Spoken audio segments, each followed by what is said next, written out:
Have you ever felt a moment in life so profound that it reshapes the way you see the world, the way you see yourself, and the way you connect with the divine? For Saint Faustina, that moment was not just a fleeting insight or a sudden feeling, it was a vision so powerful, so encompassing, that it would forever change not only her life, but the lives of millions across the globe. Imagine living in a time of struggle, simplicity, and quiet devotion, and then experiencing an encounter so vivid that it imprints on your very soul. Faustina's vision of divine mercy was exactly that kind of transformative experience. It wasn't just a personal spiritual awakening, it was a calling that demanded she become a messenger, a bearer of a message that would ripple far beyond her own humble surroundings.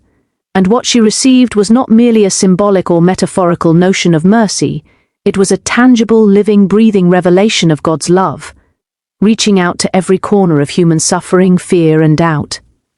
I want you to picture her sitting quietly in her convent, immersed in prayer, in a life that outwardly might have seemed ordinary. Yet inwardly, it was teeming with spiritual receptivity. This is where the extraordinary began to unfold. She was called to witness the face of Christ in a way that transcended ordinary understanding.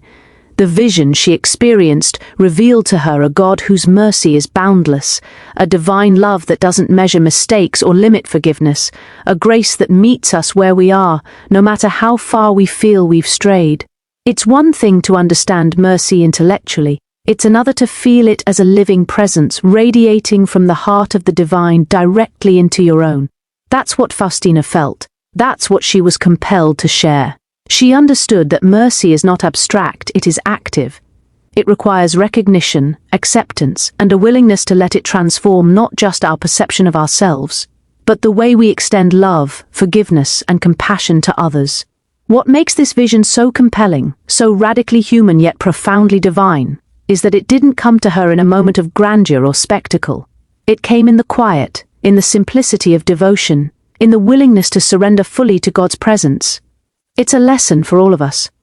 Transformation often arrives not in the loud, dramatic moments we expect, but in the stillness where we allow ourselves to be fully present, fully attentive, fully open. Faustina teaches us that the ordinary life, when embraced with faith and humility, is fertile ground for extraordinary encounters. She could have lived her life quietly, devoted to routine prayers and obligations, and her spiritual impact would have been contained. But because she said yes to what she was shown, because she allowed herself to witness and then share this revelation of mercy, the world gained a vision that continues to resonate centuries later.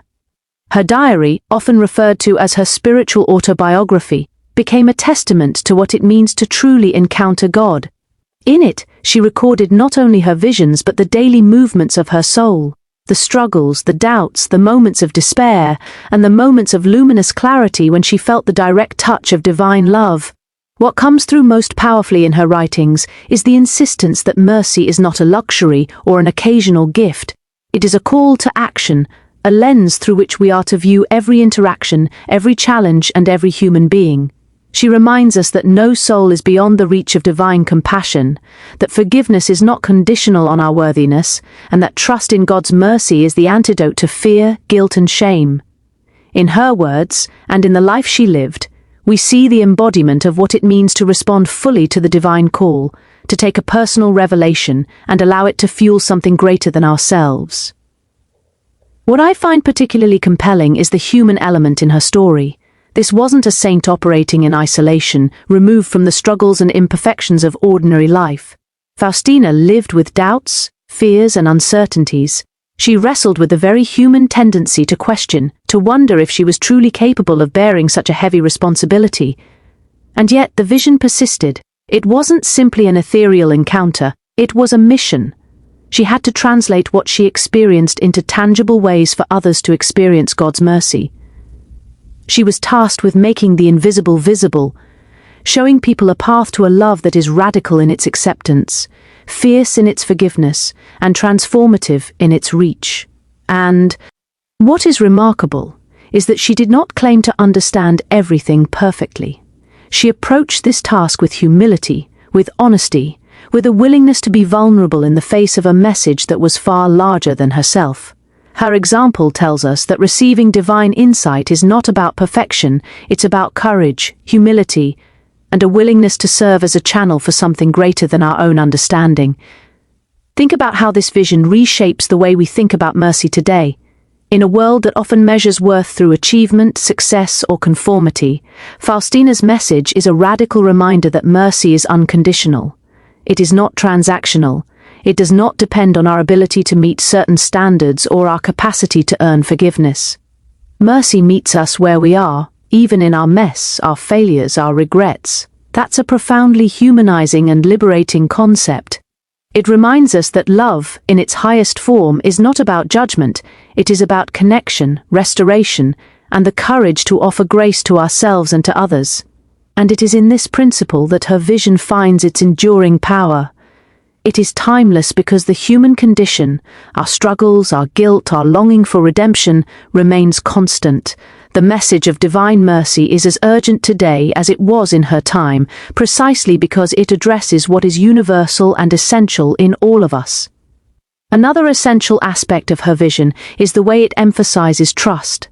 Saint Faustina was called to trust in the divine in a way that transcended fear and uncertainty. She had to believe in a love that she could see in flashes, a mercy she could feel but could not fully explain. This act of trust was not passive, it required active engagement. She had to practice it, to live it, to embody it in her daily interactions. And here, too, there is a lesson for all of us.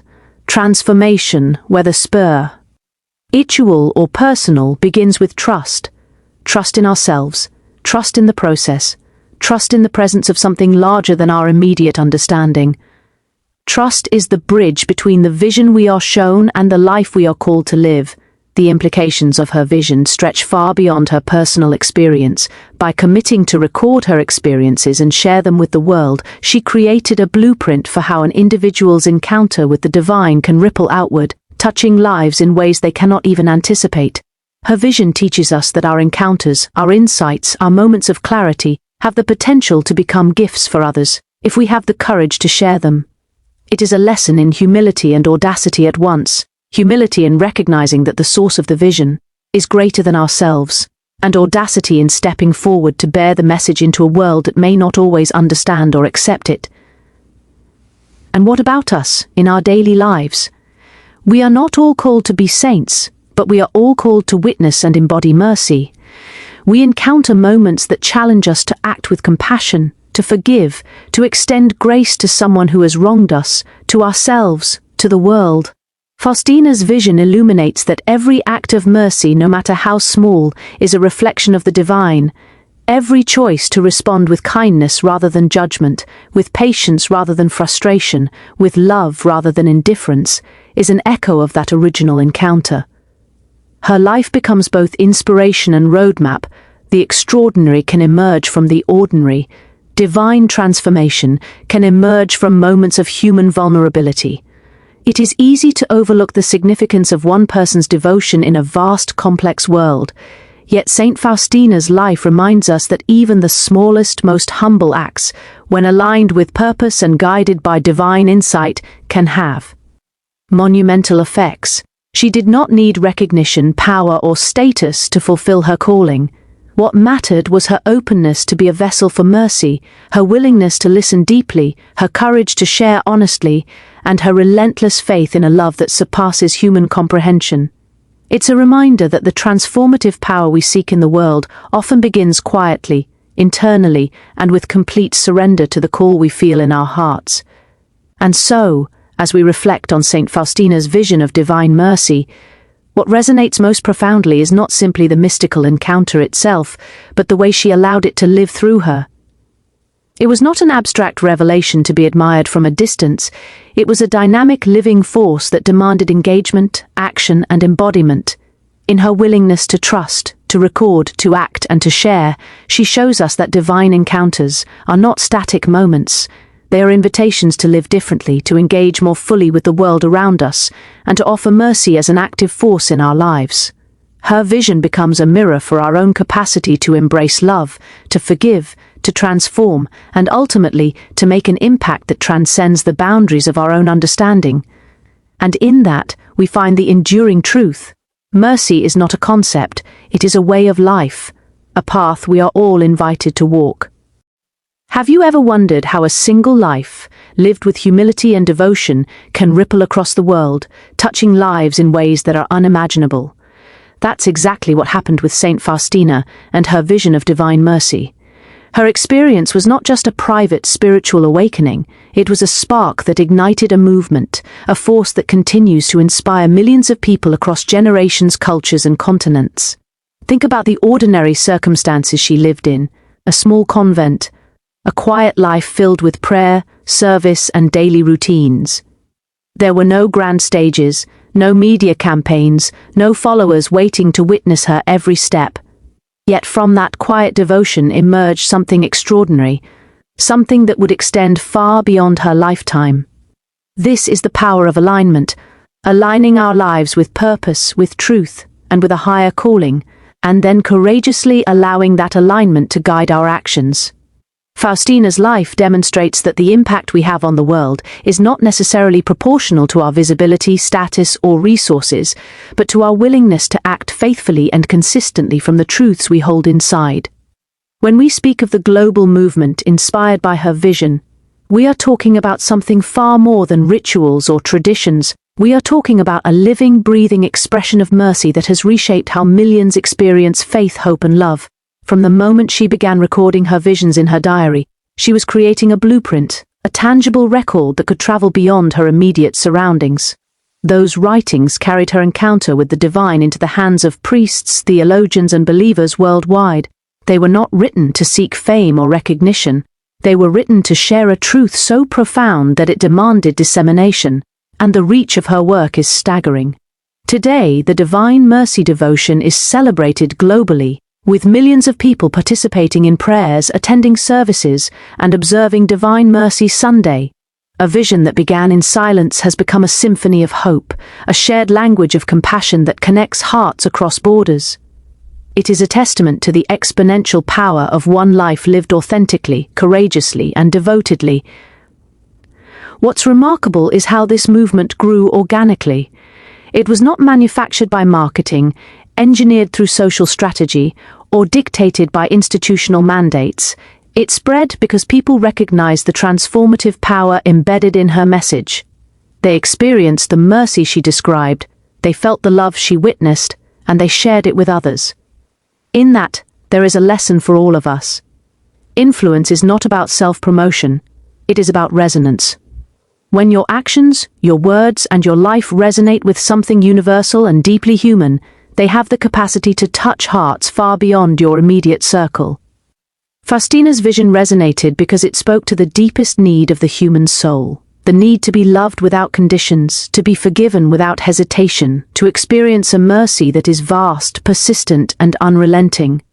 Consider the ways in which this global impact manifests. The Divine Mercy Chaplet, recited by millions each day, is more than a set of prayers.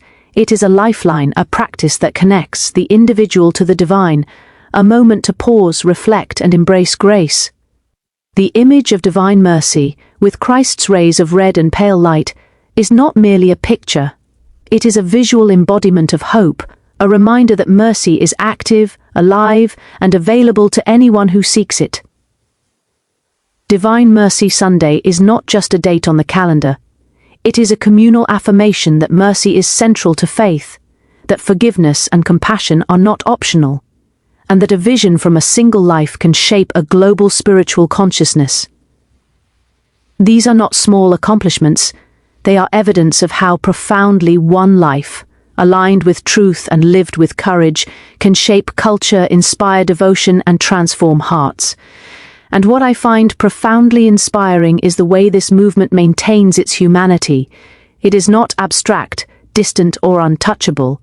People who embrace divine mercy today experience it in their daily lives, in moments of reconciliation, in acts of compassion, in choices to forgive even when it is difficult, in the courage to hope when despair seems overwhelming. Faustina's vision did not create a distant ideal, it created a living practice, a way for individuals to experience the divine in concrete, tangible ways. It reminds us that movements are not about grandeur, they are about connection, They are about touching real lives, meeting people where they are, and creating spaces where the extraordinary can be accessible and lived. And it is precisely this accessibility that has allowed her vision to transcend borders, languages, and cultures. Mercy, as she understood it, is not confined. It spreads wherever there is need, wherever there is openness, wherever there is love. It is also worth reflecting on the courage required to carry such a vision into the world. Faustina did not have the convenience of social validation, widespread acceptance, or immediate understanding. She faced skepticism, misunderstanding, and the daunting challenge of conveying experiences that were deeply mystical and deeply personal. Yet she persisted. She trusted that the truth she had witnessed was worth sharing, even when it was difficult, even when it challenged those around her, even when the path was uncertain. Her courage was not loud or performative. It was steady, consistent, and grounded in faith. This is a lesson for anyone seeking to make a meaningful impact. Courage is not about dramatic gestures or public recognition. It is about persistence in the face of doubt, patience in the face of misunderstanding, and unwavering commitment to living in alignment with truth. And let us not overlook the communal aspect of her vision's impact. While her encounter began as a deeply personal spiritual experience, the ripple effect has created communities bound by shared devotion and collective hope. The Divine Mercy devotion fosters connection, providing spaces where people can gather, pray, and find support in their spiritual journeys. It reminds us that one person's alignment with purpose does not just transform the individual, it can create networks of transformation, communities of care, and cultures of compassion. Every church service, every prayer group, every personal reflection inspired by her work is a testament to the ongoing vitality of her vision. One life became a source of light for many, showing us that our actions, when rooted in authenticity and purpose, can radiate far beyond our immediate perception. What's profoundly moving about the global spread of Divine Mercy is how it continues to adapt and resonate in the modern world. We live in a time of unprecedented complexity, where people are searching for meaning, connection, and hope in the midst of chaos. Faustina's vision, though centuries old, speaks directly to these modern needs. It reminds us that mercy is not outdated, irrelevant, or limited to theological discussions. It is a practical, living principle that guides how we relate to ourselves and to others. In workplaces, in families, in communities, in moments of conflict, mercy provides a framework for understanding, for forgiveness, and for action. The global movement is not a relic, it is a dynamic, evolving testament to the enduring power of living in alignment with love, grace, and compassion. And here is perhaps the most remarkable lesson for each of us. We do not need to have mystical visions to spark a movement. The essence of what Faustina demonstrated is that alignment with truth, consistent action, courage to share, and openness to connection can create impact beyond our imagination. Each of us carries within us the potential to be conduits of positive change, to inspire hope, to transform lives through the ways we choose to show up in the world. The movement she inspired serves as a living example, a blueprint, and a challenge. What if each of us lived our lives in such a way that our daily actions could ripple outward, touching hearts we may never meet? What if our ordinary moments, infused with authenticity and courage, could create extraordinary consequences? It's also important to acknowledge the vulnerability embedded in such a path. Carrying a message, challenging the status quo, and acting from a place of deep conviction is never without risk. Faustina's life shows us that vulnerability and courage are intertwined. To lead, to inspire, and to catalyze a movement requires the willingness to be misunderstood, the willingness to face opposition, and the willingness to persist even when recognition or reward is absent. Yet it is precisely this willingness that allows impact to flourish. True influence is rooted in authenticity, in alignment, and in steadfast commitment to purpose, even when the world does not immediately recognize it. And so, as we look at the global movement inspired by her vision, we see a pattern that transcends time, culture, and circumstance. It is a testament to the extraordinary potential that resides in ordinary lives committed to extraordinary principles. We witness how faith, courage, persistence, and alignment with a higher purpose can transform a single life into a force that touches millions. Her vision continues to ripple outward, inspiring devotion, compassion, and mercy in ways that no single human being could have predicted or contained. It is living proof that when we align with our deepest truths, act from courage, and allow our lives to reflect our highest values, the impact we create can extend far beyond ourselves. And in the end, what we take from this is simple, yet profound. One life, lived with purpose and courage, can indeed change the world.